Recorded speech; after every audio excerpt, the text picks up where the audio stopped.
கொஞ்சம் இடம் கொடுக்குறீங்களா ப்ளீஸ்மா? Thank you. Nice angle. Smile please. Stop. அம்மா ஒரே ஒரு ஸ்டில். ஸ்டாப். கவர் பேஜ் போடணுமா? யாரு இந்த ஆளு? தெரியலையே. காலேஜ்ல வந்து நம்மளே போட்டோ எடுக்கறா. இந்த கிழவனோட லொல்லு தாங்க முடியலடி. இன்ஸ்பெக்டர் கலிவரதன். டாடி நான் சித்ரா பேசுறேன். என்ன சித்ரா, நீ காலேஜ் போலியா? காலேஜ்ல இருந்து தான் பேசுறேன் டாடி. என்ன விஷயமா? இங்க ஒரு தாடிக்காரங்க எல்லாம் போட்டோ எடுத்துட்டு இருக்காப்பா. என்னது, உங்கள போட்டோ எடுக்கறானா? இப்பதான் சிட்டி பஸ்ல இடி ராஜாக்களை பிடிச்சு கண்ட்ரோல் பண்ணிட்டு தான் நினைச்சேன். இப்ப புதுசா கேமரா ராஜா கிளம்பி இருக்கானுங்களா? கவலைப்படாத, இப்பவே கான்ஸ்டபிள்ஸ் அனுப்பி வைக்கிறேன். கான்ஸ்டபிள்ஸ் போன் அடிக்குது இல்ல? சரியா? ஹலோ ஐயா, அம்மா பேசுறாங்க. ஒண்ணு யாரையும் அடிக்க சொன்னது? நான் பேசுறேன். சரிம்மா சரிம்மா, நீ சொன்னாலும் வாங்கிட்டு வந்துடுறேன். ஐஜி கிட்ட இருந்து போன் வந்தோட நடுங்க மாட்டாரு. யாரு? யாருகிட்ட இருந்து வந்திருக்கு? அவர் பொண்டாட்டில இருந்து வந்திருக்கு. கரெக்டிங் வந்துடுறமா. பாடா, வீட்டுல தான் தொல்லன்னா போலீஸையும் விடலையே. எங்க அந்த காலேஜ் கேஸ்? உள்ள இருக்கா? கூப்பிடியா? பொண்டாட்டி மேல இருக்கிற கோபத்துல நம்ம மேல காட்டு. சீக்கிரம் ஆயா. வணக்கம். உன் பேர் என்ன? கோகுல கிருஷ்ணன் சார். ஓ, கோகுல கிருஷ்ணனா? ஆமாங்க. அதான் காலேஜ் வாசல்ல போய் நின்னு பொண்ணுல போட்டோ எடுத்தியா? என்ன தைரியம் இருந்தா என் பொண்ணே போட்டோ எடுத்திருப்பேன். நான்சென்ஸ். சார் நான் பொண்ணுங்களை போட்டோ எடுக்கலைங்க சார். பின்ன எதை எடுத்த? மரம், புழு, பூச்சி, செடி, கொடி, பூ. இது டிஸ்கவரி சேனல் சார். சார் பாத்துட்டு இருந்தீங்களா? சொல்லுங்க சார், நல்லா பார்த்து சொல்லுங்க சார். ஆமா, அவர் சொல்றது கரெக்ட் தான் சார். போட்டோ தான் எடுத்துட்டு இருந்தாரு. யோ, நீ யாரு? உன் வீடு எங்க இருக்கு? வீடு இல்லைங்க சார், பெங்களோ. பங்களாவா? ஆமா சார், பிரபல தொழிலதிபர் சீதாலட்சுமி இல்ல? ஆமா. அவங்க வீட்டுல வேலை சரியா? ஆமா, அவங்க வீட்டுக்காரரா 25 வருஷமா வேலை பாக்குறேன். உன் மூஞ்சியை பார்த்தா அப்படி தெரியலையே. யோ, அவங்க எனக்கு க்ளோஸ் ஃப்ரெண்டியா. அவங்க கலர் என்ன, ஃபிகர் என்ன, பர்சனாலிட்டி என்ன, ப்ராப்பர்ட்டி என்ன, அவங்களுக்கு போய் நீ புருஷனா? 25 வருஷம் ஃபேமிலி வாழ்க்கையில என்னுடைய பர்சனாலிட்டி பத்தி அவளை ஃபீல் பண்ணதுல நீ என்னமோ ரொம்ப ஃபீல் பண்றியா? நீ ஏன் ஃபீல் பண்ற? நான் நம்ப மாட்டேயா. இப்பவே அவங்களுக்கு போன் பண்ணி நானே தெரிஞ்சுக்கிறேன். ஒரு நிமிஷம் இரு, நீ போன வேணாம், நான் உள்ளே போய் படுத்துக்கிறேன். லூசு, ஏன் லாக்கப்ல போய் கதவு சாத்திக்கிற? அங்க என்ன ஏசியா பண்ணி வச்சிருக்கு? வெளியே வா. சார், பொண்டாட்டி ரெக்கமெண்டேஷன்ல வெளியே விட்டா எனக்கு விடுதலையே வேண்டியதில்லை சார். நீங்க கண்டுபிடிக்க முடியாம எத்தனை கேஸ் பெண்டிங்ல வச்சிருப்பீங்க. அதுல எதுலயா உன்னை புக் பண்ணி என்ன உள்ளே வச்சிருங்க. இல்லைன்னா தூக்கு தண்டனை வாங்கி கொடுங்க, நிம்மதியை செத்து போறேன். ஆனா பொண்டாட்டி ரெக்கமெண்டேஷன் மட்டும் வெளியே போக மாட்டேன் சார். என்ன எப்படி பண்றேன் சார்? உங்களை மாதிரியே பொண்டாடி பேப்பர் கேஸ் சார். யோ, சாரி சார். மரியாதை. யோ, அந்த ஆளை இழுத்து வா. என்ன இன்சல்ட் பண்ணாதீங்க சார். சார் சொன்ன கேளு சார், நான் போக மாட்டேன் சார். ஆயா. யோ, அவரை விடுங்கயா. சார் நீங்களும் நம்ம சார் வீட்டுல அப்படி அங்கதானே? அதை ஏன் கேக்குறீங்க? இது போலீஸ் ஸ்டேஷன், கொஞ்சம் அடக்கி வா. ஆனா வேலையில தான் சார் சவுண்ட் விடுவாங்க. எல்லாருமே நம்ம டைப் தான். கரெக்ட் தானே? பாத்தீங்களா சார், ஒரு பொண்டாட்டியால பாதிக்கப்பட்ட புருஷனுடைய மனநிலைமைய அதே டைப்பான ஒரு புருஷனால தான் புரிஞ்சுக்க முடியும். அதை நீங்க ப்ரூவ் பண்ணிட்டீங்க. ஆனா நீங்க சொன்னதுக்காக தான் நான் ரிஸ்க் ஒத்துக்கிட்டேன். தெரியுமா? வரட்டுமா? வாங்க சார். உங்க கேமரா சார், இதுல உங்க பொண்ணு போட்டா இருக்கு, பரவாயில்லையா? பரவாயில்ல சார், எடுத்துட்டு போறேன். பிரிண்ட் போட்டு அனுப்புறேன். அம்மா கேஸ்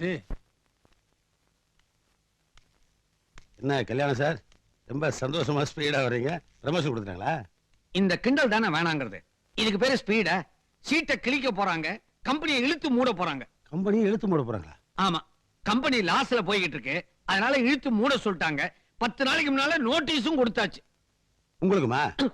என்ன கல்யாணம் சார், நீங்க எவ்வளவு பெரிய புத்திசாலி, எவ்வளவு பெரிய திறமைசாலி. சில நாள்ல நல்ல வெயில் அடிக்கும் போது மூளை உரிய காதல வடிகிறது நானே பாத்துருக்கேன். இல்ல இப்ப ஒண்ணு வடியில ஏங்க எதுக்காக செட்டில்மெண்ட் பண்ணணும்? இப்போ நீங்க தானே மேனேஜர், முதலாளியா மட்டும் சொல்லணும். எதனால நஷ்டம் வருதுன்னு பாக்குறது விட்டு எதுக்காக செட்டில் பண்ணணும்? அதுல பாருங்க, நான் ஒரு புட்சாலிங்கிறத நீங்க ஒரு புட்சாலியா இருக்கிறதுனால தான் டக்குன்னு ஒத்துக்கிட்டீங்க. ஆனா அம்மாவுக்கு அந்த அளவுக்கு புட்சாலித்தனம் பத்தாது. வீட்டுல உங்களை வேலை செய்ய விடுறது இல்ல. ஆபீஸ்ல நாமாவது வேலை செஞ்சு கம்பெனியை முன்னுக்கு கொண்டு வரலாம்னா கேட்கறது இல்ல. சட்டுப்புட்டு இன்னைக்கே செட்டில்மெண்ட் பண்ணி ஆகணும்னு பிடிவாதமா சொல்லிட்டாங்க. செட்டில்மெண்ட் எதுங்க பண்ணோம்? நான் வேற ஐடியா கொடுக்குறேன். என்ன மொத்தமா வித்துவிட்டு இன்னைக்கே ஊரோட போயிடலாங்கிறீங்களா? பாதி நீ எடுத்துக்க, மீதி நான் எடுத்துக்கிறேன். அட போயா. இப்போ செட்டில்மெண்ட் ஒண்ணும் பண்ண வேணாம். நிர்வாகத்தை மாத்தி கஷ்டப்பட்டு திறமையா உழைச்சோம்னா லாபம் வந்துட்டு போகுது. குழப்பமா இருக்க, கொஞ்சம் புரியுபடியா சொல்றீங்களா? இப்ப என்ன சொன்னேன்? கஷ்டப்பட்டு திறமையா உழைக்கணும்னு சொன்னேன். அதே உனக்கு புரியலையா? உனக்கே புரியலன்னா முன்னாடி எங்க புரிய போகுது? உங்க ஒய்ஃபுக்கு விவரம் பத்தாதுங்கிறீங்களா? அப்படி நீ தானே சொன்ன. இல்ல நம்ம 2 பேரும் சேர்ந்து அப்படித்தானே ஒரு முடிவுக்கு வந்தோம். இப்போ உண்மையிலேயே அவளுக்கு விவரம் இருந்தா இவ்வளவு திறமைசாலியான, புத்திசாலியான, அறிவாளியான மேனேஜரை தூக்குவாளா? நீங்க என்ன தூக்குறீங்களா இல்ல தாக்குறீங்களா? எனக்கு ஒரே அளவும் புரிய மாட்டேங்குது. புரிஞ்சிருந்தா தான் உருப்பட்டு இருப்பீங்களே. இப்போ நேரா என் சம்சாரத்திட்ட போங்க. அம்மா, இவ்வளவு நாள் நான் நிர்வாகத்தை பார்த்தது போதும். இனிமேல் கம்பெனி நிர்வாகத்தை உங்க வீட்டுக்காரர்கிட்ட ஒப்படைச்சிருன்னு சொல்லிருங்க. எது விளையாடுறீங்களா? என்ன அர்த்தமெல்லாம் பேசுறீங்க? இப்ப இவ்வளவு காலம் கஷ்டப்பட்டு உழைச்சு நீங்க சாதாரண மேனேஜரா தான் இருக்கீங்க. நிர்வாகம் எங்க பொறுப்புக்கு வரட்டும், உங்களை ஜெனரல் மேனேஜர் சார். கையெல்லாம் கட்டலாம், கோட்டெல்லாம் போலாம்ல, எப்படி இருக்கும்? இப்போ நான் கடுமையா உழைக்கிறேன் சார். நீங்க ஒண்ணும் பண்ண வேணாம், சும்மா கூட சுத்தி இருந்தா போதும். நாம 2 பேரும் சம்பாதிச்சு உங்களுக்கு கொடுப்போம் சார். ஐடியா என்னமோ பிரமாதமா தான் இருக்குது. ஆ. ஆனா இது ஒர்க் அவுட் ஆகுமான்னு டவுட்டா இருக்கு. ஏன் ஒர்க் அவுட் ஆகாது? இப்போ உங்ககிட்ட அறிவு இருக்கு, அடிக்கடி ஆ, சொல்றேன். கடுமையான உழைப்பு எங்கிட்ட இருக்கு. நான் கண்ணாலேயே பார்த்தது ஆனா இல்ல. இனிமேல் பார்க்க போறீங்களே, நாம 2 பேரும் உழைச்சு லாபத்தை கொண்டு வந்து கொட்டுவோம். கரெக்ட். நான் இப்பவே போறேன். அம்மாவை மடக்கி மனச மாத்தி மசிய வைக்கிறேன். இத பாருங்க, நீங்க என்ன ஜிஎம் ஆக்க போறீங்கிறதுக்காக நான் இதை செய்யல. அப்புறம் கம்பெனியே ஒரு மேல லெவல் கொடுங்க அப்படியா? அப்ப company நல்லா வளர்றதுக்காக தான். இப்ப GM போஸ்ட் வேணாம். ஐயோ, என்னங்க நீங்க விஷயம் தீர்ற நேரமா பார்த்து இப்படி என்ன டென்ஷன் ஆக்குறீங்க? ஓகே GM, போய் சீக்கிரம் காரியத்தை முடிச்சுவாங்க. என்ன சார் சொல்றீங்க நீங்க? நான் இந்த கம்பெனியை வீட்டுக்காரரை நம்பி எப்படி ஒப்படைக்கிறது? ஏற்கனவே கம்பெனி லாஸ்ல போயிட்டு இருக்கு. இப்ப முதலாம் போட்டோங்கிறீங்களா? மேடம், அவரை நம்பி கல்யாணமே பண்ணிக்கிட்டீங்க. கம்பெனியை விட்டா என்ன? அவர் புதுசு புதுசா ஐடியா எல்லாம் வச்சிருக்காரு. கூட நானும் இருக்க போறேன். ஒரு சான்ஸ் கொடுத்துதான் பாருங்களேன். நோ நோ, இதெல்லாம் சரியா வரும்னு எனக்கு தோணல. இப்படி வேணா பண்ணி பாருங்களேன். அவருக்கு 6 மாசமோ 1 வருஷமோ டைம் கொடுங்க. அதுக்குள்ள ஏதாவது இம்ப்ரூவ்மெண்ட் இல்லைன்னா அவரை ஆபீஸ்ல இருந்து அப்படியே அலாக்கா தூக்கி அவுட் ஹவுஸ்ல போட்டுருங்க.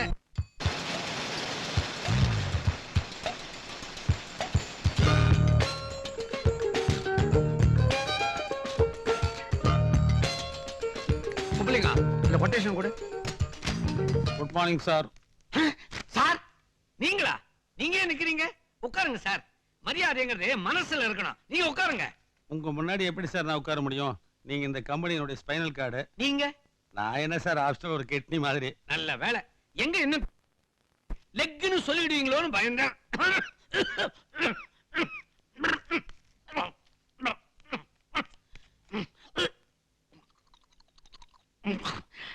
ஏன் சார், நீங்க போய் இந்த தண்ணி பாட்டில கொண்டு வரலாமா? அது எப்படி சார்? இப்ப நான் எடுபடி தானே, சரியான நேரத்துக்கு கொண்டு வந்த இல்லைன்னா அதுவே இழுத்துக்கும். இழுத்துட்டா என்ன ஆகும்? அப்படின்னு என்ன அர்த்தம்? முடிஞ்சிருச்சுன்னு அர்த்தம். அப்புறம் உடனே நம்ம ஊர்ல இருக்கிற சொந்தக்காரர்களா தந்தி அடிக்கணும். எல்லாரும் வந்ததுக்கு அப்புறம் ஒரு பாறையை கட்டி கபாலத்துல ₹1 காயின்ஸை வச்சு கண்ணம்மா பாட்டை சுடுகாட்டுக்கு கொண்டு போனோமா புதைச்சுமான்னு வர முடியுமா? நம்ம ஊர்ல முடியாத. மறுநாள் கொண்டு போய் பால் ஊற்றணும். அப்புறம் 16ஆவது நாள் கருமாதி வேற. இருங்க, விட்டா தவசம் வரைக்கும் போயிடுவீங்க போலங்க. ஆமா சார், யாரா இருந்தாலும் தேவசம் பண்ணித்தானே ஆகணும். புத்திர பாக்கியம் தீர்த்தானே ஆகணும். ஓஹோ, எங்க என்னால உங்களுடைய எதிர்காலம் பாதிக்கப்படுமோ நினைக்கிறீங்களா? கவலையே படாதீங்க, எனக்கு அப்படியெல்லாம் ஒண்ணும் ஆயிடாது. மொத்தமா உட்காருங்க.